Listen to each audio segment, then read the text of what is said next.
सुप्रभात बच्चों, आज हम कक्षा 3 विषय हिंदी का पाठ 13 अजमेर की यात्रा इस पाठ को पढ़ेंगे। प्रस्तुत पाठ में अजमेर और पुष्कर के दर्शनीय स्थलों के बारे में बताया गया है। इस पाठ में दो दोस्तों की बातचीत दिखाई गई है कि एक गुरमीत और एक रज्जाक। जो गुरमीत है वो अजमेर में रज्जाक के पास आता है और दोनों दोस्त घूमने जाते हैं। रज्जाक कहाँ रहता है? अजमेर में। तो दोनों घूमते हैं तो उन्हीं अजमेर के और पुष्कर के दर्शनीय स्थलों की जानकारी इस पाठ में दी गई है। तो आइए इस पाठ को पढ़ते हैं। अजमेर की यात्रा। गुरमीत अजमेर घूमना चाहता था।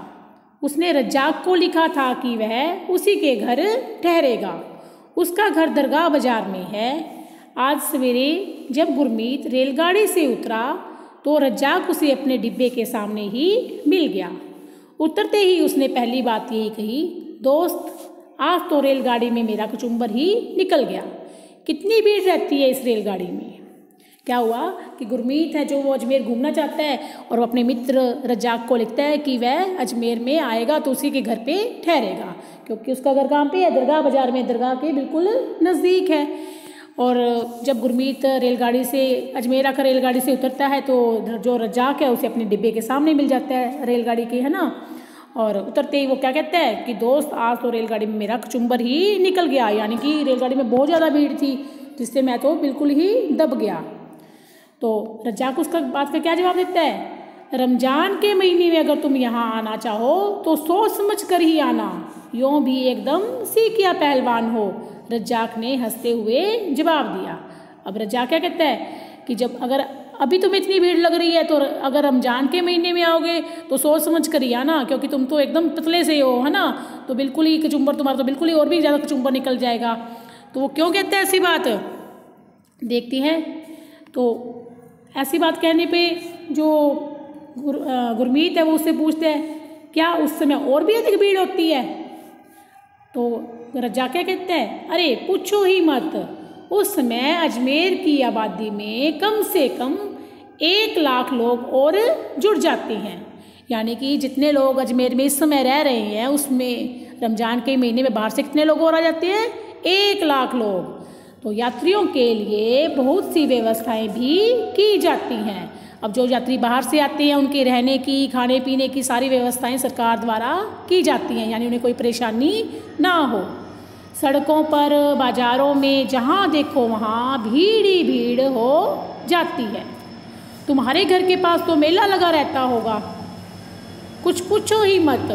उन दिनों तो बाज़ार जाकर सब्जी लाने में भी पहलवानी दिखानी पड़ती है, यानी बाज़ार जाना भी बहुत ज़्यादा मुश्किल हो जाता है।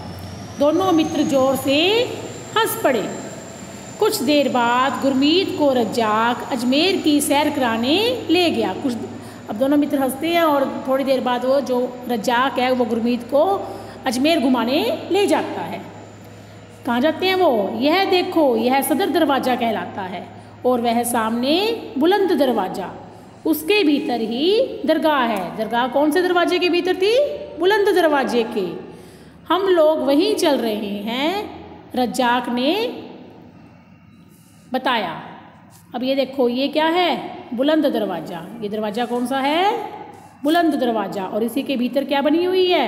दरगाह। और ये देखो रमज़ान के महीने की भीड़, ये भीड़ दिखाई गई है बेटा, ये रमज़ान के महीने का दृश्य होगा। ये दरगाह का गेट है ना, बुलंद दरवाज़ा, इसी के भीतर दरगाह है। अब दोनों दरगाह में गए और जो गुरमीत है वो रज्जाक से क्या कहता है, अरे ये बड़े बड़े कड़ाह बुलंद दरवाजे के दाएं बाएं गुरमीत ने दिखाते हुए गुरमीत ने पूछा। अब बुलंद दरवाजे के दोनों तरफ 2 बड़े बड़े कढ़ाई रखे हुए थे। तो वो गुरमीत पूछता है कि ये कढ़ाई किस लिए है, ये क्या है? इन्हें देग कहते हैं। एक इस बड़े देग में 100 मन से ज़्यादा चावल का जर्दा पक सकता है और छोटे में 60 मन। 1 मन में कितने किलो होते हैं? 40 किलो। अब देख लो 100 मन, है ना। तो कितने ज़्यादा चावल बनते हैं उसमें, चावल का जर्दा यानी चावल का व्यंजन। देग कहते हैं बर्तन को, बड़ा बर्तन जो होता है उसे कहते हैं देग। तो कहता है ये देग है और बड़े में 100 मन से ज़्यादा चावल और छोटे में 60 मन से ज़्यादा चावल बनते हैं। और उर्स के समय यानी मेले के समय वही प्रसाद बांटा जाता है। अब देख लो इतने ज़्यादा लोग होते हैं, 2-3 लाख लोग उस समय उर्स में मेले के समय वहाँ पे दरगाह में आते हैं, तो सभी को वो प्रसाद बांटा जाता है। तो कितना ज़्यादा चावल, कितने बड़े कढ़ाई होंगे, है ना वो। और उस चावल को क्या कहते हैं, प्रसाद को क्या कहते हैं, उसे देग लूटना कहते हैं। उस समय तो यहाँ कंधे से कंधा छिल जाता है। आओ आगे चले, यानी बहुत ज़्यादा भीड़ होती है तो कंधे से कंधा टकराता है ना। यह 12 दरी और भीतर की मजार सब संगमरमर से जड़े हैं। अब वो भीतर जाते हैं तो देखते हैं वो सारा कुछ गुरमीत, तो क्या कहता है कि ये बाहर दरी और जो भीतर की मजारी है तो सारे संगमरमर से बने हुए हैं, देखो ना कितना अच्छा लगता है यह सब। गुरमीत ने प्रसन्नता पूर्वक कहा। गुरमीत देख रहा है और उसे बहुत ज़्यादा अच्छा लग रहा है, तो कहते हैं देखो ना कितना अच्छा लग रहा है ना। हाँ, अत्यंत शांत और पवित्र, साथ ही गुलाब के फूलों की भीनी भीनी महक भी फैल रही है। अब दरगाह में किसकी खुशबू आ रही थी, फूलों की, भीनी भीनी फूलों की खुशबू आ रही थी, क्योंकि लोग क्या करते हैं, इतने ज़्यादा लोग आते हैं तो वहाँ पे फूलों को चढ़ाते हैं, फूलों की चादरें चढ़ाते हैं, तो उसी की खुशबू वहाँ पर फैली हुई थी। बाहर आकर गुरमीत ने पूछा, क्यों दोस्त, मजार पर वह चादर कैसी थी। अब गुरमीत, वहाँ पे चादरें चढ़ी हुई थी, तो गुरमीत क्या पूछता है कि ये जो मजार पर चादरें चढ़ी हुई थी ये कैसी थी, क्यों चढ़ाते हैं लोग ये। तो रज्जाक क्या बताता है उसको, यहाँ चादरें चढ़ाई जाती हैं जब कोई मनौती मानता है, कि जब कोई मनौती मानता है, कोई अपनी भगवान से आगे प्रार्थना करके कुछ मांगता है, तब वो क्या चढ़ाता है, यहाँ पर चादर चढ़ाता है। दोनों दोस्त दरगाह जाया है। अब कहाँ जा रहे हैं वो, अब देखो उस पहाड़ी पर तारागढ़ है। पहाड़ी पर कौन क्या है, तारागढ़, और उसकी ढलान में, पहाड़ी की ढलान में पृथ्वीराज का स्मारक है। कौन पृथ्वीराज, जिन्होंने भारत पर आक्रमण करने वाले मोहम्मद गौरी को कई बार हराया था। अब कौन पूछ रहा है ये, गुरमीत, कि किस पृथ्वीराज की बात कर रहे हो तुम, वही पृथ्वीराज जिसने भारत पर आक्रमण करने वाले मोहम्मद गौरी को कई बार हराया था। हाँ वही चौहान राज, जो भारत के सम्राट रहे, यानी भारत के सम्राट चौहान राज पृथ्वीराज की ही मैं बात कर रहा हूँ। रज्जाक अब अन्ना सागर चलें, रास्ते में ही सोनी जी की नसिया है और सुभाष बाग भी देख लेंगे।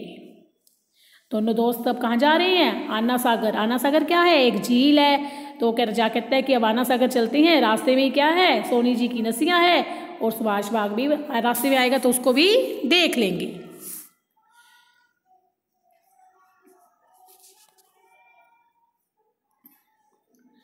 वह गुबंदों वाला मकान है ना, वह महर्षि दयानंद जी का आश्रम है। रास्ते में उन्हें क्या दिखाई देता है, एक गुबंदों वाला मकान।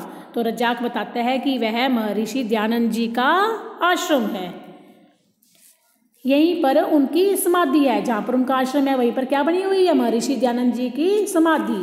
जानते हो, दयानंद के नाम पर ही अजमेर के विश्वविद्यालय का नाम रखा गया है। अजमेर के विश्वविद्यालय का नाम किनके नाम पर रखा गया है, दयानंद सरस्वती जी के नाम पर। क्या है नाम उनका विश्वविद्यालय का, महर्षि दयानंद सरस्वती विश्वविद्यालय। तो किसके नाम पर रखा गया है ये, दयानंद जी के नाम पर। समाधि के चारों ओर देखो कितना सुंदर दृश्य है, बहुत ही सुहावना। इस समय अन्ना सागर में पानी भी काफ़ी है। दूसरी पाल पर बच्चों के खेलने और झूलने के बहुत से साधन हैं। और हाँ, तुम चाहो तो तुम चलाना चाहो तो नाव की भी व्यवस्था है। वो क्या कहता है, अब रज्जाक क्या कहता है कि यहाँ पर बच्चों के खेलने और झूलने के बहुत से साधन हैं और यहाँ पर नावें भी चलती हैं। अगर तुम नाव चलाना चाहते हो तो उसकी भी यहाँ पर व्यवस्था है। ना बाबा ना, मुझे नाव में डर लगता है। चलो थोड़ी देर बाग में बैठते हैं, आज तो थक गए, कल हम पुष्कर चलेंगे। गुरमीत ने प्रस्ताव रखा और फिर दोनों घर लौट पड़े, लेकिन रास्ते में दाहिर सेन स्मारक देखना नहीं भूले। अब दोनों दोस्त थक गए थे तो क्या कहते हैं, गुरमीत क्या कहते हैं कि आज तो थक गए, कल हम कहाँ चलेंगे, पुष्कर। और रास्ते में जब वो घर आ रहे थे तो उन्होंने क्या देखा, दाहिर सेन स्मारक भी उन्होंने रास्ते में देखा। अब वो सारा अजमेर तो घूम लिए, अब वो कहाँ जा रहे हैं, पुष्कर। तो सुबह पहली ही बस से पुष्कर निकले। अरावली की घाटियों में बस भागी जा रही थी। अजमेर पुष्कर कहाँ पर स्थित हैं? अरावली की घाटियों में, अरावली पर्वतमालाओं के बीच में स्थित हैं। तो अब अजमेर के से पुष्कर जा रहे हैं ना दोनों दोस्त। और कितना रास्ता है वहाँ का? आधे घंटे में बस रुकी तो मंदिर दिखाई देने लगा। यानी आधे घंटे का ही रास्ता है अजमेर से पुष्कर का। आधे घंटे बाद वो कहाँ पहुँच गए? पुष्कर पहुँच गए। ये देखो, ये है बेटा पुष्कर घाट, है ना। पुष्कर में जो घाट बने हुए हैं वो है पुष्कर सरोवर, है ना। उसके साइडों में ये जो है सारे ये घाट हैं, लोग स्नान कर रहे हैं, है ना। लो, आ गया पुष्कर। इधर देखो, यह है पुष्कर सरोवर। इसके चारों ओर घाट ही घाट दिखाई दे रहे हैं। यहीं नहा लेते हैं। क्या करते हैं वो? क्या कह रहे हैं कि यहीं पर नहा लेते हैं। जानते हो ना, यह तीर्थराज कहलाता है और यहाँ स्नान का अपना महत्व है। क्या कहते हैं उसको? कि यह तीर्थराज। पुष्कर क्या कहलाता है? तीर्थराज, सभी तीर्थों का राजा, है ना। और यहाँ पर जो स्नान करते हैं उसका अपना ही महत्व है। लो, अब पुष्कर का ब्रह्मा मंदिर देखते हैं। ये क्या है? पुष्कर का ब्रह्मा मंदिर। ये जो बना हुआ है ये पुष्कर का ब्रह्मा मंदिर है। यह दुनिया भर में प्रसिद्ध है। इसके दाईं और पहाड़ी पर जो मंदिर दिखाई दे रहा है वह गायत्री माँ देवी का और बाईं पहाड़ी पर सावित्री देवी का। पुष्कर का मंदिर जो है वो दुनिया भर में प्रसिद्ध है। और इसकी दाईं पहाड़ी पर किसका मंदिर है? गायत्री देवी का। और बाईं पर सावित्री देवी का मंदिर है। यह मेला प्रांगण है। अब उसको दिखा रहा है सारा कुछ, है ना। तो क्या कहते हैं? यह मेला प्रांगण है। यहाँ कार्तिक मास में एकादशी से पूर्णिमा तक भारी मेला भरता है। खूब पशु खरीदे और बेचे जाते हैं।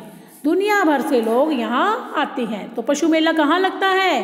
पुष्कर में। कहाँ लगता है? पुष्कर में। पुष्कर में पशु मेला लगता है। और ये मेला कब लगता है? कार्तिक मास में एकादशी से पूर्णिमा तक। लो, अब पंचकुंड चलते हैं। वहाँ 5 कुंड हैं। पंचकुंड यानी 5 कुंड, है ना। जिनको किसने बनवाया था? जिनको पांडवों ने बनाया था। उसके ऊपर ही गौमुख है, जिससे गिरने वाला पानी एक से दूसरे कुंड को भरता चलता है।